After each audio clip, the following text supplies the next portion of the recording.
शुरू करते हैं अपनी अगली क्लास। ये क्वाड्रिक फॉर्मूले के ऊपर बेस एक क्वेश्चन है, वर्ड प्रॉब्लम है।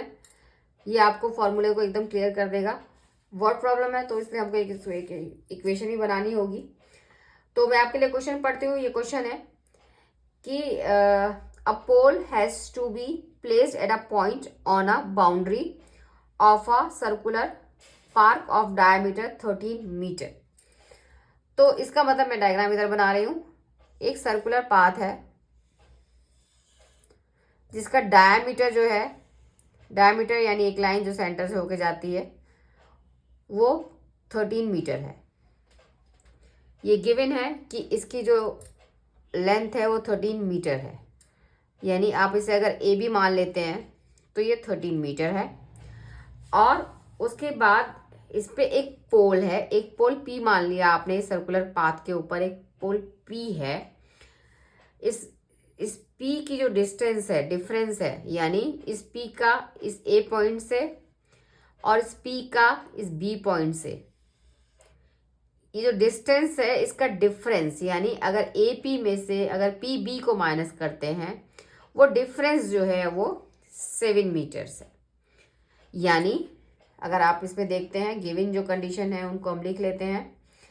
गिवन कंडीशन जो है ये है, ए बी जो है डायमीटर है और ये 13 मीटर है, और A P minus P B ये जो है ये 7 मीटर है। ये दो चीजें गिवन हो गई।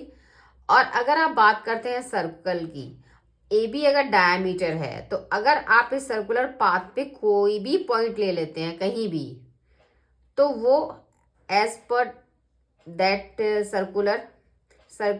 सर्कल की हिसाब से डायमीटर से अगर कोई एंगल सर्कल के किसी भी एरिया पे बन रहा है तो वो 90 डिग्री ही होता है। इसका मतलब इसके हिसाब से अगर ए बी डायमीटर है तो इसके according angle A P B जो होगा वो 90 डिग्री ही होना है। तो ये 3 कंडीशन आपको इसमें गिवन है।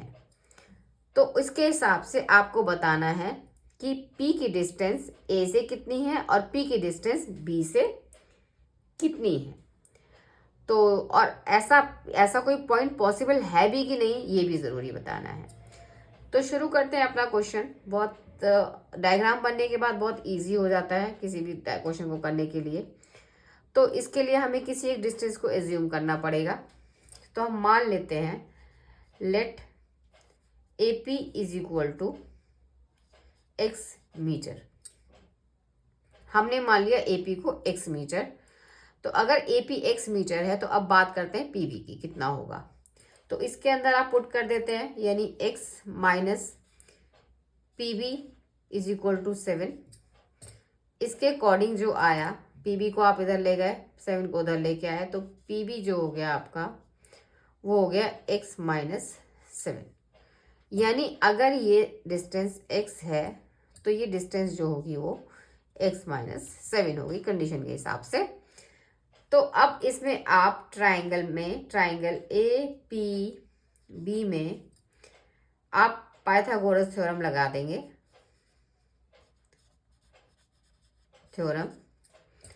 क्योंकि राइट एंगल है इसलिए इसमें आराम से पाइथागोरस थ्योरम लग सकती है। तो हम इसमें लगा देते हैं। तो ये हो जाता है A B square is equal to, A B square यानी ये line hypotenuse square is equal to base square और परपेंडिकुलर, हम परपेंडिकुलर लेके चल रहे हैं, A P square perpendicular plus base P B square. ये पाइथागोरस थ्योरम के अकॉर्डिंग है। अगर आप इसको नहीं समझना चाहते हैं तो आप मेरी पहले की हाइट एंड डिस्टेंस की क्लास को रेफर कर सकते हैं। अब इसमें आपके पास सारी वैल्यूज हैं। ए बी जो है आपके पास 13 है, 13 लगा देते हैं इसे। ए पी जो है आपने एक्स एज्यूम किया हुआ है, और पी बी जो है हमने जो है इस तरह से निकाला है, तो ये एक्स माइनस 7। अब इसको ओपन करते हैं तो ये हो जाता है 169 is equal to x square. इसको होल स्क्वायर के फॉर्मूले से खोलते हैं तो एक्स स्क्वायर माइनस का 14x प्लस का 49। और अगर आप इसको पूरी तरह से सॉल्व करते हैं तो ये हो जाता है एक्स स्क्वायर माइनस का 7x माइनस का 60 इज इक्वल टू 0। ये आपकी हो गई इक्वेशन। अगर आप इस इक्वेशन को जनरल फॉर्म से कंपेयर करते हैं, इस जनरल फॉर्म से कंपेयर करते हैं, तो इसके हिसाब से आपके पास जो निकल के आता है a इज इक्वल टू आता है 1, b इज इक्वल टू आता है आपके पास माइनस का 7 और c इज इक्वल टू आता है आपके पास माइनस का 60। आपके पास ये तीनों वैल्यू निकल के आ गई हैं। तो अब आप निकालेंगे value B square minus 4ac, यानी डिस्क्रिमिनेंट की वैल्यू निकालेंगे। इसके लिए b की जगह आप लिखेंगे -7 का होल स्क्वायर माइनस 4, a की जगह आप लिखेंगे 1 और c की जगह लिखेंगे -60। ये हो जाता है 49, ये हो जाता है 240, साइन माइनस और माइनस होके प्लस हो गया है, ये हो जाता है 289। अब आप देख सकते हैं कि बी स्क्वायर माइनस 4ac की वैल्यू 289 है, जो कि 0 से ज़्यादा है। अगर ये 0 से ज़्यादा है तो इसका मतलब इसके जो x की वैल्यूज निकल के आएंगी वो रियल आएंगी और डिफरेंट आएंगी, रियल एंड डिफरेंट। इसका मतलब ये हुआ कि इस तरह का एक पॉइंट जो है एग्जिस्ट करता है। अगर ये वैल्यू 0 से लेस आती तो आप कहते कि ये पॉइंट एग्जिस्ट नहीं करता है, क्योंकि वो रियल नहीं होगा। लेकिन अगर ये पॉइंट, अगर ये वैल्यू 0 के बराबर या 0 से बड़ी, दोनों ही केस में ये P पॉइंट जो है एग्जिस्ट करता है। तो आधा पार्ट तो आपका यही हो गया। पहला क्वेश्चन था कि इस तरह का पॉइंट क्या एग्जिस्ट करता है, तो आप कहेंगे यस, बिकॉज इसकी वैल्यू जो है 0 से बड़ी है, इसलिए एग्जिस्ट करता है। अब अगर एग्जिस्ट करता है तो इस P की जो डिस्टेंस है वो A से कितनी है और B से कितनी है, इसको निकालने के लिए आपको इसको फिर से क्वाड्रेटिक फार्मूले से सॉल्व करना पड़ेगा। क्वाड्रेटिक फार्मूला एक बार मैं फिर लिख देती हूँ आपके लिए। x की वैल्यू जो होती है -b plus minus under root b square minus 4ac जो हमने निकाला है, जो 289 के इक्वल है, अपॉन 2a। इसमें आप रखेंगे वैल्यू, तो ये हो जाता है माइनस का b की वैल्यू जो है हमारे पास 7 है माइनस में, तो 7 लिखेंगे, plus minus under root 289 upon 2 और a की वैल्यू आपकी 1। अब इसका जो 289 का स्क्वायर रूट जो होता है वो होता है 17, तो और ये माइनस माइनस हो जाता है प्लस, तो ये जाता है 7 प्लस माइनस 17 अपॉन 2। अब अगर आप पॉजिटिव लेते हैं, पॉजिटिव वैल्यू, तो x की वैल्यू जो हो जाती है वो हो जाती है 7 प्लस 17 अपॉन 2, इसका मतलब 24 अपॉन 2 यानी 12। अगर आप नेगेटिव लेते हैं,